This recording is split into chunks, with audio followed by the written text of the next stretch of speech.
오늘 주보에 있는 설교 제목을 보시고 잘 훈련되신 분들은 즉각 뭔가 좀 제목이 잘못됐다라고 느끼실 겁니다. 너희 구원을 이루라. 구원이라는 건 노력하고 힘쓰고 애써서 이루어가는 게 아닌데 믿음으로 영접하는 순간에 이루어지는 사건이지 서서히 이루어가는 과정이 아닌데 라고 말씀하실 겁니다. 맞는 말입니다.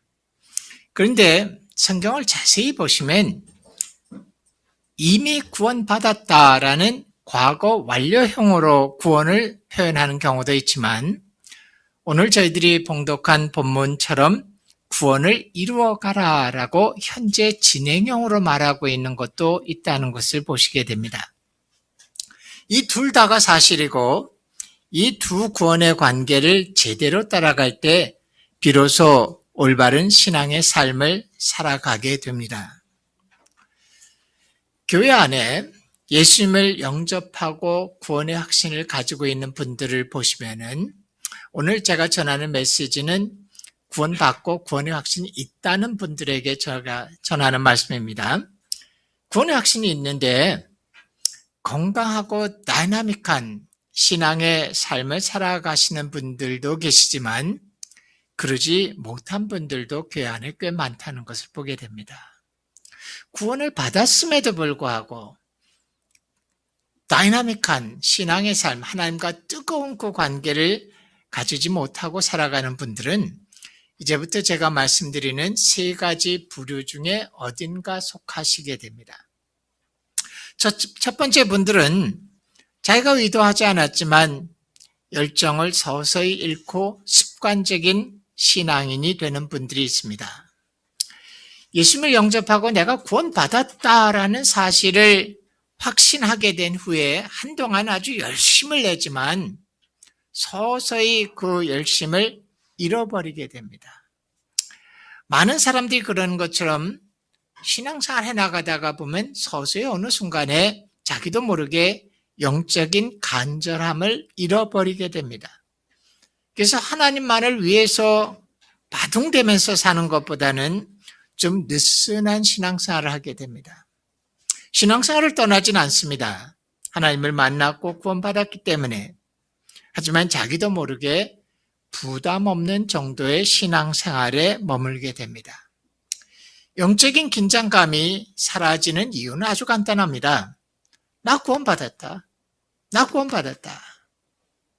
천국 가냐 지옥 가느냐가 중요한 문제지 천국 가는 게 아주 분명한데 뭐 천국에 일단 들어간 다음에 주님 앞에 얼마나 가까이 앉느냐 더 뒤쪽에 앉느냐 그거 별로 중요하지 않다라고 생각하자 자기 삶에서 영적인 긴장감이 서서히 사라지면서 습관적인 신앙인이 되는 분들이 계십니다.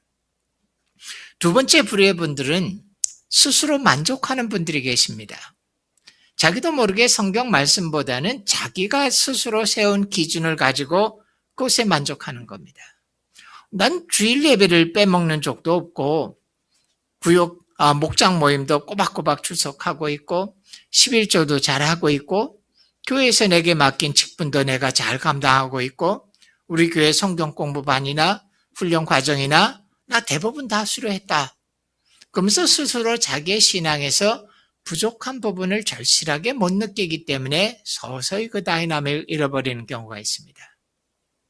세 번째 부류의 분들은 정반대인데 그래 하나님의 말씀대로 한번 제대로 살아볼래 라고 진지하게 노력을 했는데 안 됩니다. 그게 서서히 자기도 모르게 신앙생활에 지치고 좌절하는 분들이 계십니다.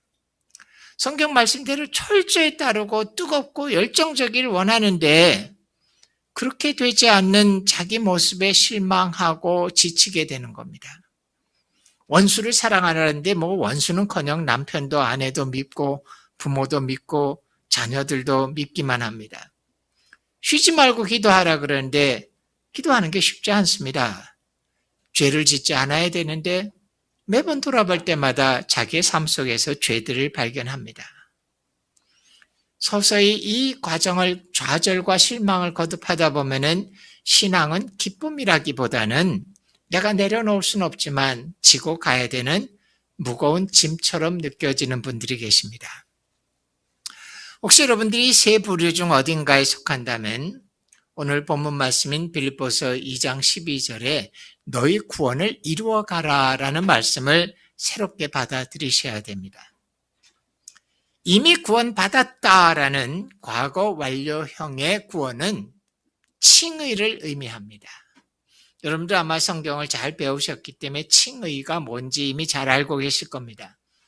예수님께서 십자가의 대속을 이루시고 값없이 우리를 의로운 자로 인정해 주셨다는 겁니다. 아주 중요하죠. 그런데 온전한 구원은 칭의에 그쳐서는 절대로 되지 않습니다. 온전한 구원은 칭의뿐만 아니라 성화와 영화의 과정을 거쳐가야 됩니다. 일부 신학에서는 칭의를 받으면 마치 성화가 저절로 은혜로 이루어지는 것처럼 설명하는데 그렇지 않습니다. 성화는 나 자신의 의지적이고 의식적인 순종이 없이는 이루어지지 않습니다. 그렇기 때문에 올바로 칭의를 인정받은 신자들이라면은 마땅히 성화의 순종의 과정을 거쳐가고 있어야 되는데 제대로 순종의 성화의 과정을 내가 따라가고 있지 못하다면은 오히려 내가 올바로 영접을 했는가를 두려운 마음으로 살펴보셔야만 됩니다. 아주 오래전에 어떤 전도지를 봤는데 제목이 아주 특이했습니다. 30cm가 모자라서 천국에 못 들어간 사람. 영어로 되어 있는 전도지였는데 천국에 30cm가 모자라서 못 들어갔다는 겁니다. 이게 도대체 무슨 얘기인가 하고 그 전도지를 펼쳐봤는데 그 내용이 이런 겁니다. 사람의 머리에서 심장까지의 거리가 대략 30cm가 된답니다. 즉 이 의미는 뭐냐면은 지식적으로 머리로서 구원이 뭔지는 이해하고 알았지만 내 마음속 삶의 중심에까지 그 구원이 이르지 못한 사람을 가리키는 겁니다. 여러분들이 복음을 자세히 듣고 또 연세 전도훈련이나 전도폭발 같은 전도훈련을 제대로 받으신 분들은 지식적으로 하나님의 구원이 뭔지를 알고 하나님의 약속이 뭔지를 내가 머리로 아는 것과 내 삶을 그 구원으로 인해서 주님께 온전히 내어드린 것과는 다르다는 거 배우셨을 거예요. 제대로 믿는다는 거, 제대로 구원받았다라는 말은 지적으로 그것을 알고 동의하는 수준이 결코 아니라 내가 믿은 믿음의 내용이 나의 삶을 지배하는 상태를 의미합니다. 혹시 여러분들 중에 나 구원받았다고 생각하는데 내가 지금 지적 동의 수준에 머물러 있는지 그 구원이 내 삶의 중심에까지 이르렀는지를 아직 좀 혼동되고 분명하지 않다라는 분들은 아주 쉽게 이것을 구분해보는 방법이 있습니다. 그것은 뭐냐면 내가 믿은 믿음의 내용이 내 삶을 현재 지배하고 있는가를 확인해 보시면 됩니다. 영어 단어를 보면 아주 재밌게도 믿는다라는 말들 뒤에는 항상 in이라는 전치사가 항상 따라옵니다. 헬라어도 똑같습니다. 근데 안다라는 동사 뒤에는 in이라는 전치사가 안 따라오는데 유독 믿는다라는 동사 뒤에는 in이라는 전치사가 꼭 따라옵니다. believe in, trust in, 헬라어로도 피스테스 엔 하면서 항상 in이라는 전치사가 따라와요. 왜 in이라는 전치사가 안다라는 것 뒤에는 없는데 믿는다라는 건 뒤에 있을까를 생각해 봤는데 제 자신의 해석은 이렇습니다.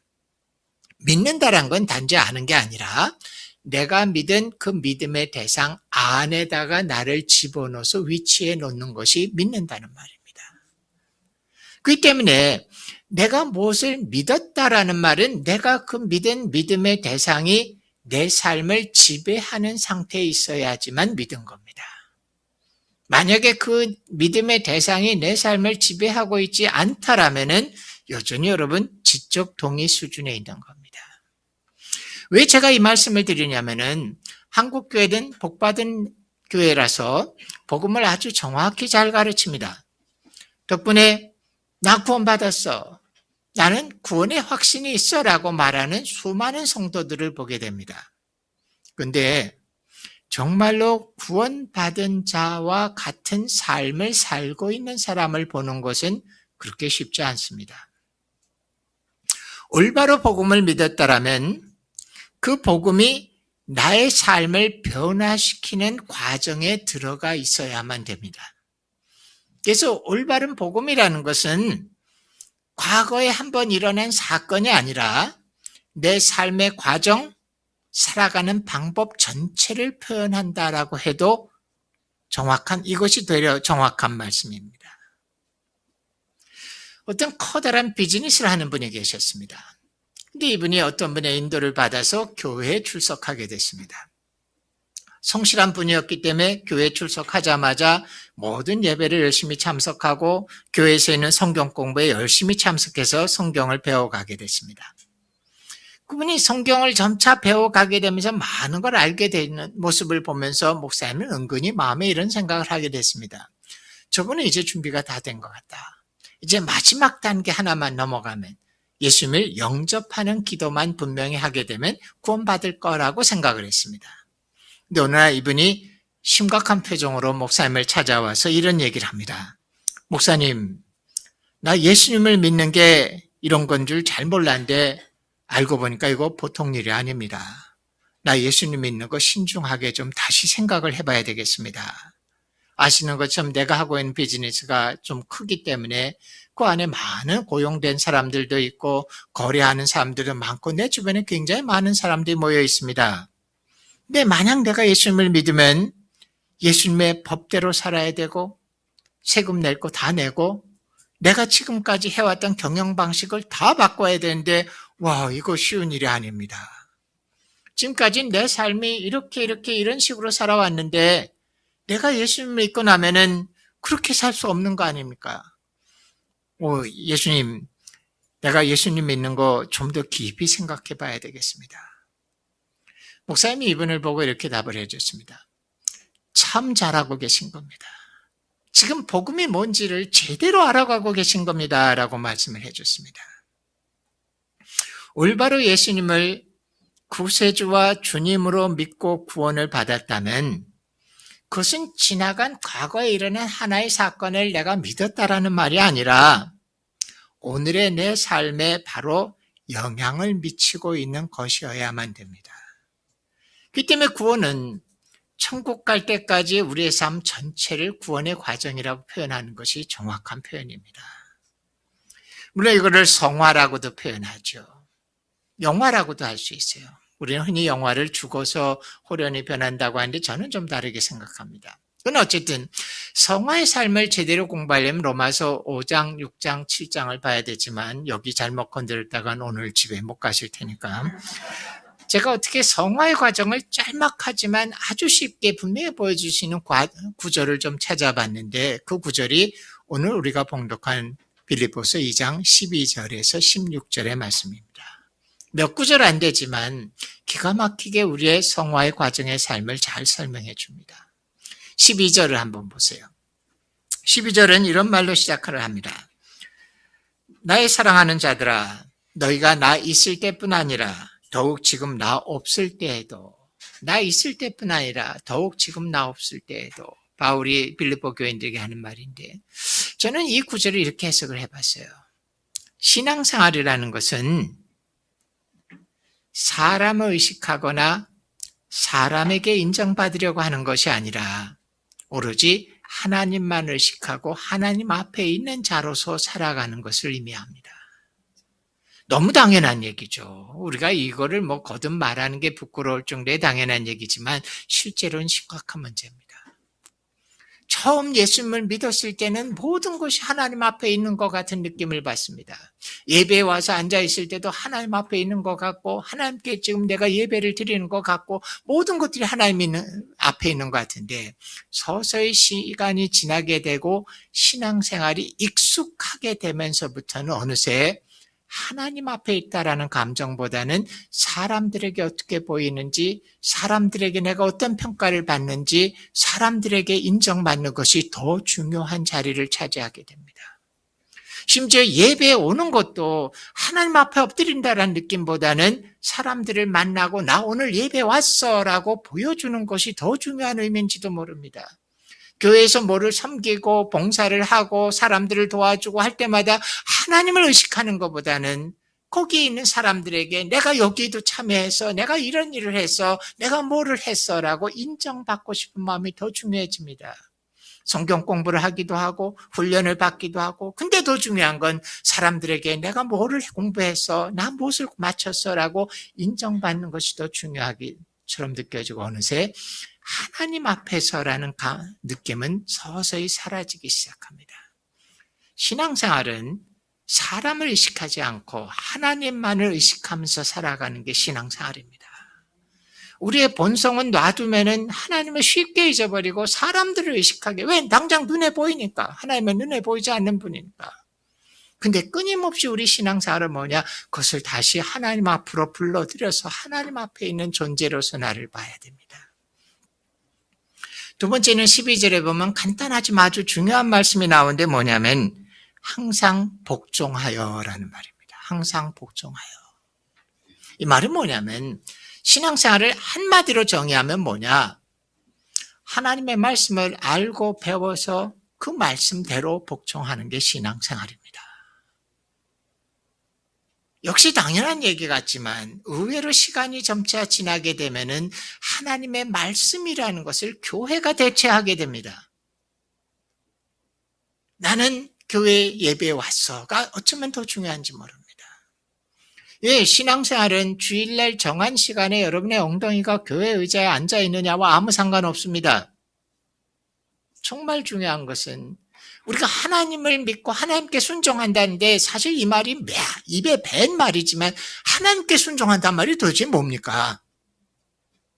그것은 하나님의 말씀을 내가 읽고 깨닫고 배워서 그 말씀에 대로 복종하고 사는 것이 우리의 신앙생활입니다. 세 번째 중요한 말이 12절에 역시 있는데 뭐냐? 두렵고 떨림으로. 두렵고 떨림으로.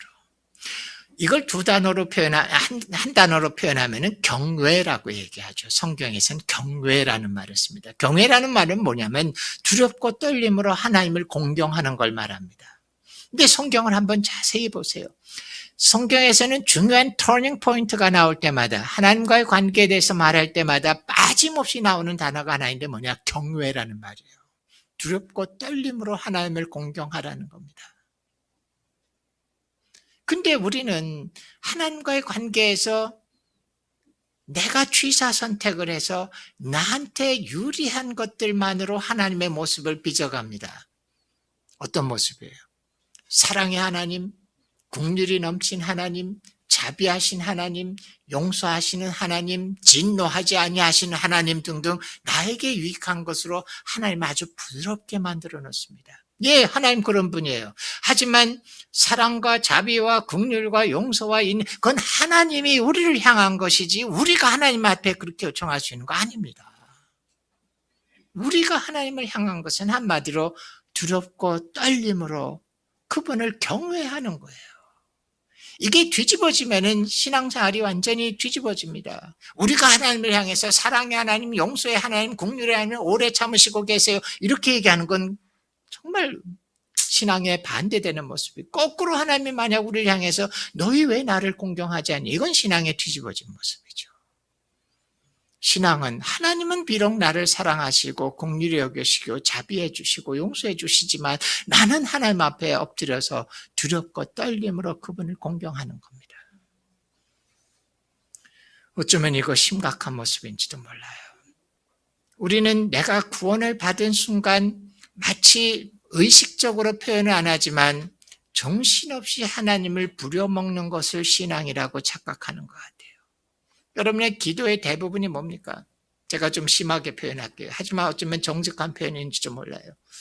하나님, 내가 이쪽으로 가기 원하니까 빨리 그 길로 가셔서 돌멩이 치우고 평탄케 하시고 어려움이 없게 준비해 놓으시오. 잠깐 change mind 했는데 이쪽으로 갈 테니까 빨리 이쪽으로 가서 돌멩이 치워놓고 고난도 없고 넘어지지도 않고 어려움 없도록 빨리 준비해 놓으시오. 하나님, 내가 지금 1,000,000원이 필요합니다. 이번 토요일까지 꼭 해주세요. 토요일까지는 아주 간절히 기도합니다. 하나님 꼭 주세요. 근데 토요일 날 안 돼요. 갑자기 톤이 바뀝니다. 하나님 주무시고 계신 겁니까? 왜 내 기도를 듣지 않으십니까? 뭐 하고 계신 겁니까? 이틀 더 드릴 테니까 월요일까지는 꼭 해놓으시오. 누가 주인이고 뭐가 신앙입니까?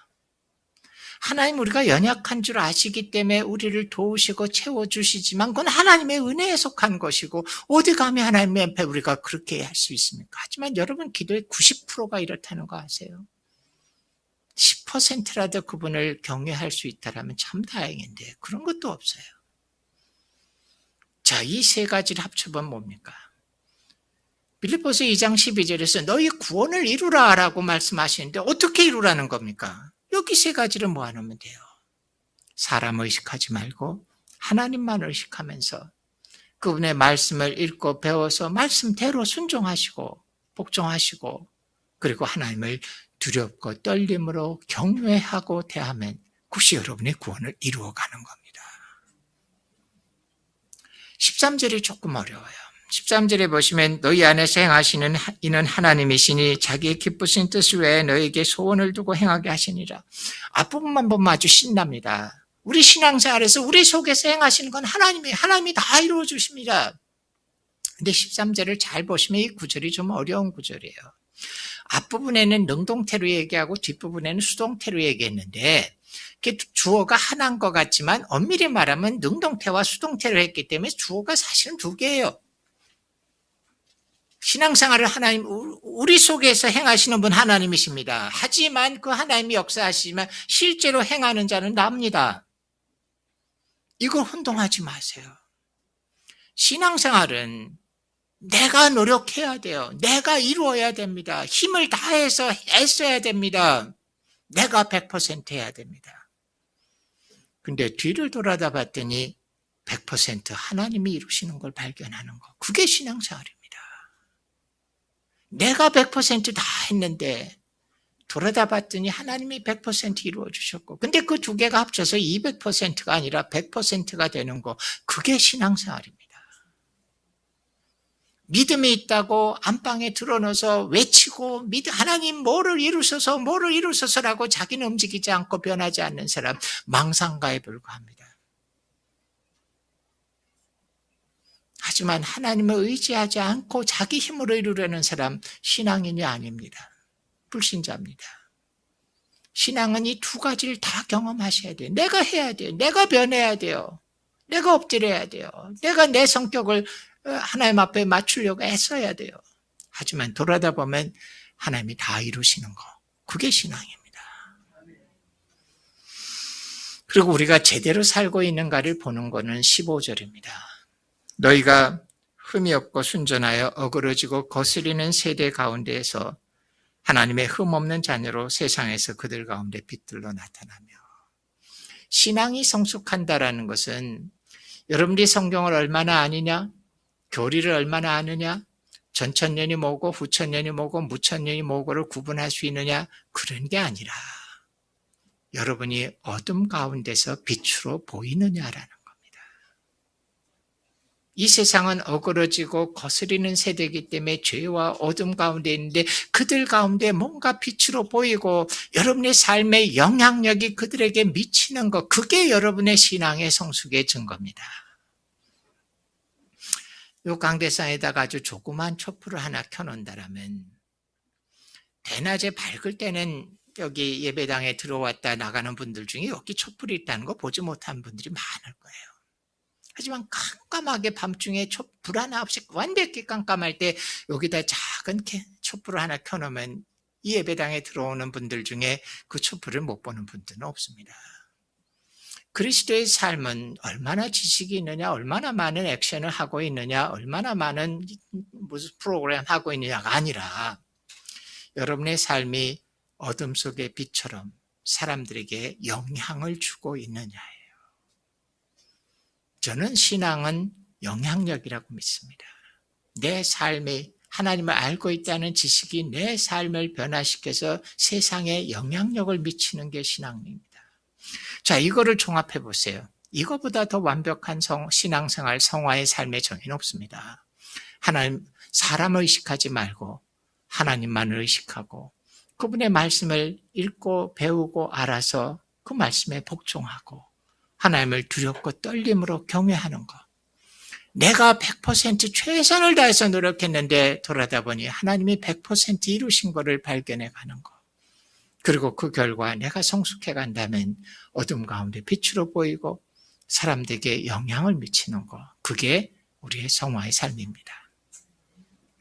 중요한 거는 여기까지는 여러분 다 들어보신 얘기예요. 처음 듣는 얘기가 아닙니다. 오히려 저는 여러분들에게 이런 성화의 삶을 살아갈 때 몇 가지 조심하셔야 될 이야기를 하고 싶습니다. 첫 번째는 이 얘기들은 아주 조심스러운 얘기이기 때문에 잘 들어주셔야 돼요. 구원에서 칭의가 중요하지만 너무 지나치게 칭의에 무게를 두다가 성화와 영화를 경시하는 실수를 범하지 마십시오. 칭의는 정말 중요합니다. 하지만 그것에다가만 너무 매달려 있다가 성화와 영화를 경시하는 실수를 범하지 마십시오. 이 실수 때문에 예수님의 그 귀한 복음이 싸구려 복음이 되고 있는 세상입니다. 여러분에게 복음이 뭡니까? 많은 분들에게 복음은 오늘날 점차 줄어서 두 가지만 남았어요. 죄사함과 천국 가는 것. 어떤 분들은 놀랄 겁니다. 아니 그거 말고 복음이 어디 있어요? 죄사함과 천국 가는 것. 1950년대에 2차 세계대전이 끝나고 미국이 아주 갑자기 부를 누리기 시작하고 평화를 누리기 시작합니다. 이때 수많은 젊은이들과 대학생들이 소위 말하는 깊숙한 세속주의에 말려 들어가기 시작합니다. 그래 이것을 좀 막아보자. 기독교 국가에서 자랐고 기독교 문화에서 자랐지만 정말 이 복음이 그들의 삶을 변화시키지 못하는 걸 보면서 안타깝게 이 젊은이들에게 어떻게 복음을 다시 확인시켜 줄까를 고민하면서 이 복음을 간단히 만들어 보자는 운동이 시작이 됩니다. CCC의 빌 브라이트 박사님이라든지 내비게이터 운동이라든지 혹은 빌리 그레함 같은 분들이 이렇게 복음을 젊은이들에게 간단히 전해줄 수 있는 뭔가를 만들어 보자라고 애를 썼습니다. 그래서 만들어진 게 뭐냐면 CCC의 사형리, 내비게이터의 브릿지 개념, 그리고 빌리 그레함이 사용하는 Peace with God, 하나님과 화목하는 길, 이런 것들입니다. 이것이 잘못된 것 절대로 아닙니다. 하지만 정말 중요한 건 뭐냐면 복음을 간단히 만들기 위해서 줄였는데 너무 많이 줄인 것 같아요. 복음은 결코 요한복음의 몇 구절과 로마서의 몇 구절로 축소시킬 수 없습니다. 최근에 들어서 복음주의 신학자들은 소리를 높이기 시작한 게 뭐냐면 우리가 가지고 있는 복음이 틀린 건 아니지만 너무나 축소된, 위축된 복음을 가지고 있다라는 심각한 문제를 지적하기 시작합니다. 데릴 구더, 벤 앵겔스, 이런 학자들이 점차 우리 복음주의가 가지고 있는 복음이 문제가 있다라는 지적을 하기 시작합니다. 너무나 쪼그라들은 축소된 복음을 가지고 있다. 복음은 요한복음과 로마서에서 찾을 수 있는 것만이 아니라 성경 전체를 봐야 됩니다. 성경은 아주 독특한 책이에요. 첫 번째 모세오경이 쓰여져서 요한계시록이 쓰여질 때까지 1800년의 시간 동안에 30-40명의 각자 다른 저자가 세 가지 다른 언어로 자기가 발견한 하나님에 대해서 글을 썼는데 이 60여 권의 책을 다 모아봤더니 놀라운 이야기가 있는데 그게 뭐냐? 창세기부터 요한계시록까지 창조부터 종말까지를 꿰뚫는 관통되는 하나의 통일된 이야기가 있다라는 겁니다.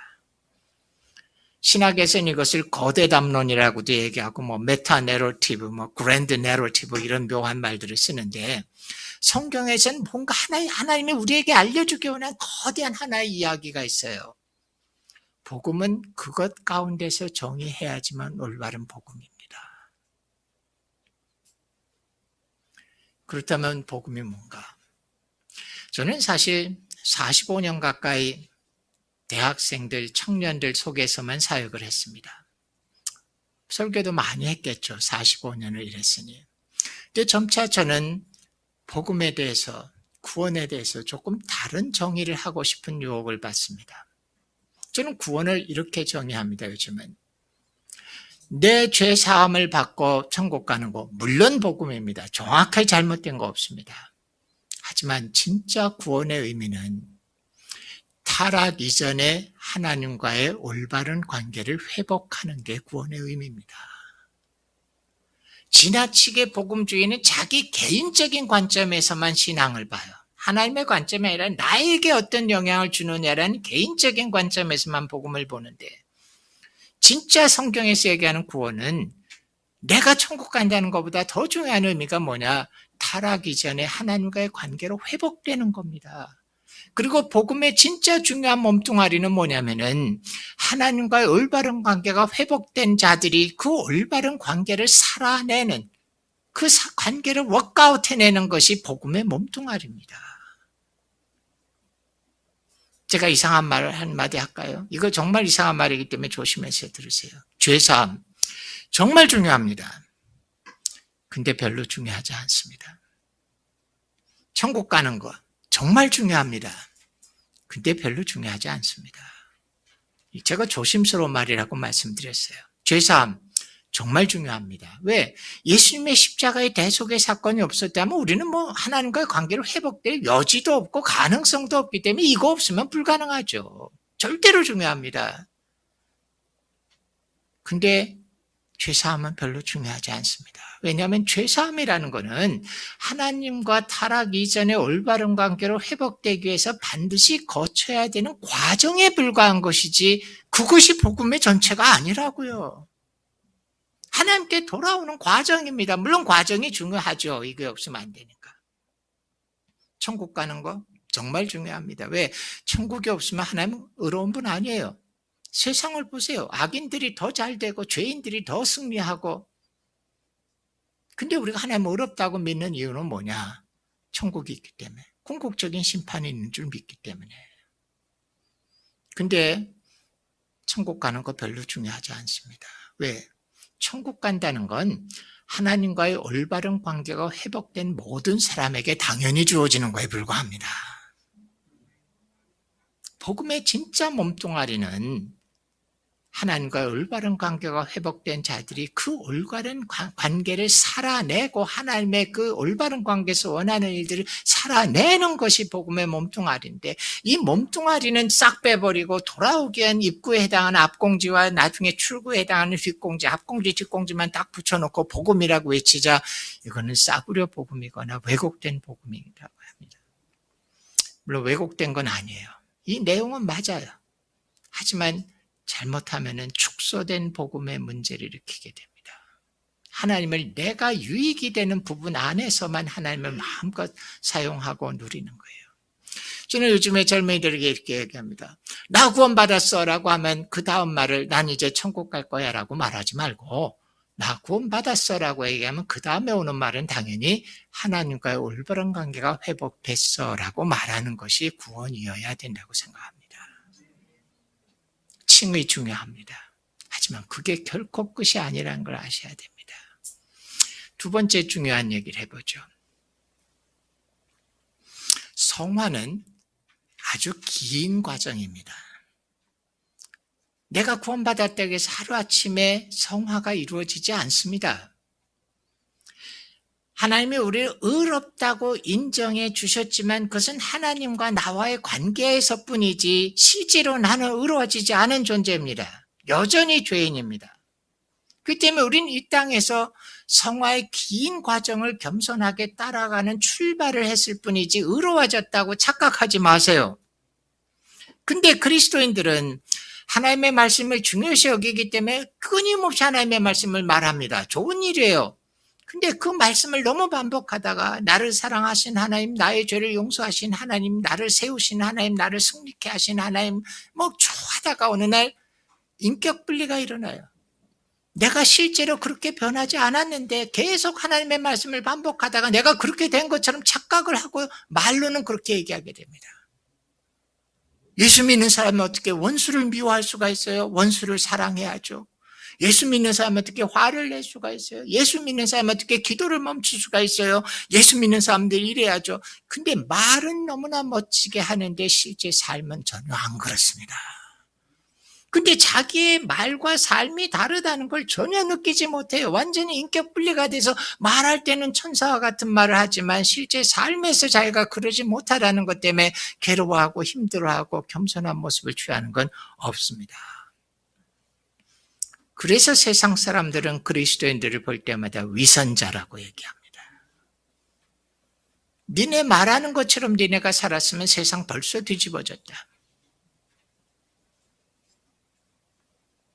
왜 기독교가 불교보다도 종교 신뢰도가 절반이 뭡니까? 1/3도 안 되게 떨어집니까? 왜 한국의 넌크리스천들 중에 19명이 교회 다닌 기독교를 신뢰할 수 없다라고 대답을 하는 세상이 됐습니까? 제가 보기에는 아무리 봐도 절에 다니는 분들보다 우리 그리스도인들이 훨씬 나은 삶을 살고 있는 것 같아 보이는데 왜 이렇게 욕을 먹을까요? 세상 사람들이 뭐라고 얘기한 줄 아세요? 절에 다니는 사람들은 말이라도 안 하지 않느냐?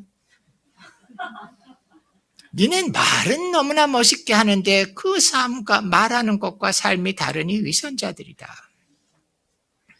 조심하세요. 우리 의로워지지 않았습니다. 하나님과의 관계에서 하나님이 의롭다고 인정해 주셨을 뿐이지 여전히 우리는 가야 될 길이 먼 사람들입니다. 항상 겸손하게 이렇게 얘기하세요. 하나님이 우리에게 이렇게 하라고 하셨는데 제가 아직 그렇게 되지 못했습니다. 계속 노력할 겁니다. 이거를 착각하시면 우리는 위선자가 될 수 있습니다. 세 번째, 신앙생활에서 정말 하나님의 뜻대로 살려고 애를 써보신 분들은 결국 자기 정죄에 빠지게 됩니다. 난 안 돼. 내 속엔 거룩함이 없어. 어렵죠. 이런 시도조차도 안 해보신 분들은 그런 걸 경험하지 못하실지 모르지만 하나님의 말씀대로 살려고 정말 애를 한번 써보시면은 안 되는 자기 모습 때문에 실망하고 좌절합니다. 저는 예수님을 늦게 믿었습니다. 만 20살 때 대학교 2학년 때 예수님을 믿었습니다. 그래서 저는 여러분들이 가지고 계신 것 같은 주일학교 아름다운 추억이나 중고등부, 교회사 이런 거 전혀 모릅니다. 하지만 저한테 유리한 건 뭐냐면 저는 철이 들고 제가 의식적으로 복음을 이해하고 하나님을 인정하고 구원받았기 때문에 제가 신앙생활을 예수님을 믿고 신앙 고백을 했을 때부터 저는 정말 하나님 말씀대로 살아보려고 애를 썼습니다. 근데 안 돼요. 저는 매일 저녁에 잠자기 전에 기도했는데 하루를 돌아다 보면은 맨날 실패한 겁니다. 끊임없이 제 속에 죄가 있습니다.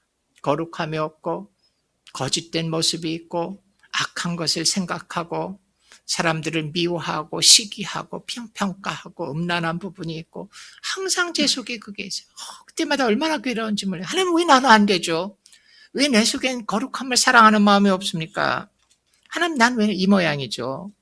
근데 또다시 했는데 또 안 돼요. 이상한 거는 말씀을 배워갈수록 죄가 더 많아지는 것 같아요. 하나를 발견해서 내가 그리스도인데 이러면 안 되지라고 꽉꽉 이쪽에서 뭐가 또 탁 튀어와요. 교만함이 나옵니다. 그리스도인 교만하면 안 되지. 꽉꽉 누면 이쪽에서 또 다시 시기심이 나와요. 그리스도인 이러면 갈수록 제 속에서 더 많은 죄들이 튀어나오는 모습을 발견합니다. 정말 힘들었어요. 하나님 나는 위선자인가 봐요. 하나님 나는 이렇게 안 되는 것 같아요. 남들은 보면 잘 돼, 하나님 앞에서 그런 것 같은데 왜 나는 안 되죠? 기도할 때마다 남들은 감격하고 있을 때마다 저는 마음이 너무 괴로워서 하나님 나는 왜 안 되죠? 나는 겉모양과 속이 너무 다릅니다. 예, 겉은 그럴듯해요. 겉은 그럴듯해요. 1980년에 세계 복음화 대성회라고 여의도에서 큰 집회가 있었죠. 수십만 명이 모이고, 그때 저는 대학생 분과 대표회장이었어요. 김중호 목사님과 같이 일을 했는데, 제 결정에 따라서 2, 3만 명의 학생들이 움직이는 일을 했습니다. 사람들은 저를 보고 대단하다고 했어요. 조영재 예수님 믿은 지 3년뿐이 안 되는데 정말 훌륭한 그리스도인이 됐고 성숙한 그리스도인이 됐어요. 그렇기는요, 제 속에는 항상 아니요 라는 거였어요. 내가 겉으로는 이런 일을 하는데 내 속에는 여전히 거룩함이 없고 내 속에서는 죄가 여전히 있고 지치고 힘들고 정말 도망가고 싶었습니다. 아무도 없는 데 갔으면 좋겠다. 그래서 도망갔어요. 군대를 갔습니다. 다 가는 데 간 것 같은데, 사실 전 좀 특별한 전공을 했기 때문에 나라에서 특별한 허락을 해줘서 특혜를 줬습니다. 나라에서 6개월만 훈련을 받고 장교로 소위로 제대를 시키는 특혜를 받았습니다. 근데 제가 과감히 그거를 거부하고 사병으로 갔어요. 나를 제발 아무도 알아주지 않고 앞에 나서지 않는 데 가고 싶었기 때문에 그걸 거절하고 사병으로 갔습니다. 근데 결과는 뭐냐? 똑같아요. 하나님 앞에 어디 숨을 데가 있습니까? 군대 간다 그래서 정죄가 없어지고 내 삶이 변하지 않죠. 약간 제가 상병쯤 됐을 때 저는 전라남도 광주에서 군대 생활을 했는데 전남 대학생들에게 성경을 가르쳤습니다. 근데 이 성경을 로마서를 가르쳤다가 제가 아주 놀랄만한 일을 발견했습니다. 그게 뭐냐면 로마서 7장에서 그 거룩한 사도 바울이 저와 똑같은 고민하고 있는 걸 발견했어요. 로마서 7장에 바울이 뭐라고 얘기합니까? 내가 행하는 것을 내가 알지 못하노니 곧 내가 원하는 것은 행하지 아니하고 도리어 미워하는 것을 행함이라. 내 속 곧 내 육신에 선한 것이 거하지 아니하는 줄 아노니 원함은 내게 있으나 선을 행하는 건 없도다. 내가 원하는 바 선은 행하지 아니하고 도리어 원치 아니하는 바 악을 행하도다. 그러므로 내가 한 법을 깨달았느니 곧 선을 행하기 원하는 나에게 악이 함께 있는 것이라. 오호라, 나는 공고한 사람이라. 누가 나를 이 사망의 몸에서 건져내 주랴. 얼마나 제 마음속 깊숙이 들어앉지 뭐예요. 하나님, 내가 이렇습니다. 내가 이렇습니다. 근데 성경 공부 모임에서 제가 학생들에게 겁도 없이 이렇게 얘기했어요. 다음 주는 이 문제에 대한 해결을 다 가르쳐 주겠다. 그게 몰라서 도망가져 온 사람이 어디서 그 답을 찾습니까? 그 주일에 정말 하나님 앞에 간절히 기도했어요. 하나님, 왜 안 됩니까? 왜 나는 이렇죠? 근데 바로 그 다음 구절에서 하나님이 저에게 답을 주셨어요. 수도 없이 읽었던 구절인데 그때 하나님이 저에게 가르쳐 주신 것 같아요. 로마서 8장 1절입니다. 그러므로 이제 그리스도 예수 안에 있는 자에게는 결코 정죄함이 없나니. 근데 그 말씀이 제 속에서 비로소 깨달아지기 시작했습니다. 제가 의로워진 거 아니에요. 제 속에는 죄의 싹이 있어서 거기서 뭐가 나올 때마다 죄의 뿌리가 있어서 거기서 뭔가 나올 때마다 자르도 어차피 뿌리가 있어서 끊임없이 나와요. 제가 육신을 벗는 날까지 계속 그럴 겁니다. 근데 하나님이 저에게 주신 약속은 뭐냐면 제가 의로워졌다고 얘기한 게 아니라 내가 너를 정죄하지 않겠다. 하나님 모를 때는 그 정죄가 저를 사망으로 끌고 들어갔지만 이제 하나님이 나를 정죄하지 않는다라는 거예요. 근데 이것이 얼마나 큰 약속인지 그때 깨달았습니다. 그대로 제 삶에 변했어요. 하루아침에 의로운 자가 된 건 아닙니다. 똑같이 죄가 있고 똑같이 실패하고 똑같이 넘어지는데 다만 제가 하나님 앞에 태도가 달라졌습니다. 이전에는 제가 죄를 범하고 실패할 때마다 손가락을 그 상처에 집어넣어서 후벼 파면서 너는 왜 안 돼? 너는 왜 이 모양이야? 라고 했는데 제가 어느 날 그것을 멈추기로 했습니다. 그리고 이렇게 얘기하기로 했어요. 하나님, 나 오늘 또 실패했습니다. 정말 죄송합니다. 근데 다시 해볼게요. 하나님, 나 또 넘어졌습니다. 정말 죄송합니다. 근데 다시 해볼게요. 아마 제 신앙생활에서 수백 번이 아니라 수천 번 그 고백을 했는지 모릅니다. 하지만 서서히 조금씩 성장하기 시작합니다. 아기들은 계속 넘어집니다. 근데 넘어질 때마다 일어나기 때문에 걷게 되고 뛰게 됩니다. 현재 우리의 신앙생활을 한마디로 얘기하면 성화의 과정을 겪어가고 있는 겁니다. 중요한 건 성화의 과정은 완성을 지향하지만 완성되지 않습니다. 우리가 육신을 벗어나거나 종말의 때까지 완성되지 않습니다. 그럼에도 불구하고 조금씩 계속 쉬지 않고 전진해야 됩니다. 그게 신앙생활입니다. 10년 전보다 3년 전이, 3년 전보다 작년이, 작년보다 올해가 뭔가 하나님을 향해서 조금 더 전진해야 됩니다. 이미 구원받았다라고 마음을 놓고 계신 분들이 계십니까? 아니요. 우리는 구원의 과정 가운데 있습니다. 어쩌면 이제 시작 단계를 출발한 거에 불과합니다. 자기 신앙생활에 부족한 부분을 못 느끼고 만족하는 분이 계십니까? 아니요. 우리 갈 길이 멉니다. 내 속에 여전히 거룩하지 않은 수많은 것들과 싸워야 됩니다. 자기 정죄에 지치고 힘들고 신앙이 짐이 되어 있는 분들 계십니까? 하나님이 여러분들을 정죄하지 않는다고 약속하셨습니다. 다시 일어나시고 다시 시작하십시오. 신앙생활은 계속 조금씩 쉬지 않고 성장해 가는 겁니다. 기도하겠습니다. 아버지 하나님, 바울의 말씀을 통해서 우리의 구원을 이루어 가라 하신 도전을 오늘 저희들이 받습니다. 우린 구원받았지만 구원을 여전히 이루어 가야 되는 존재들입니다. 우리의 삶 가운데 하나님, 저희들이 넘어질 때마다 세워주시고 스스로 자족할 때마다 부족한 부분을 보게 하시고 하나님과의 관계에 목마르고 애타하는 자들이 되게 해 주옵소서. 그리고 조금씩 계속 쉬지 않고 전진하는 자들이 되게 해 주옵소서. 예수님의 이름으로 기도드렸습니다. 아멘.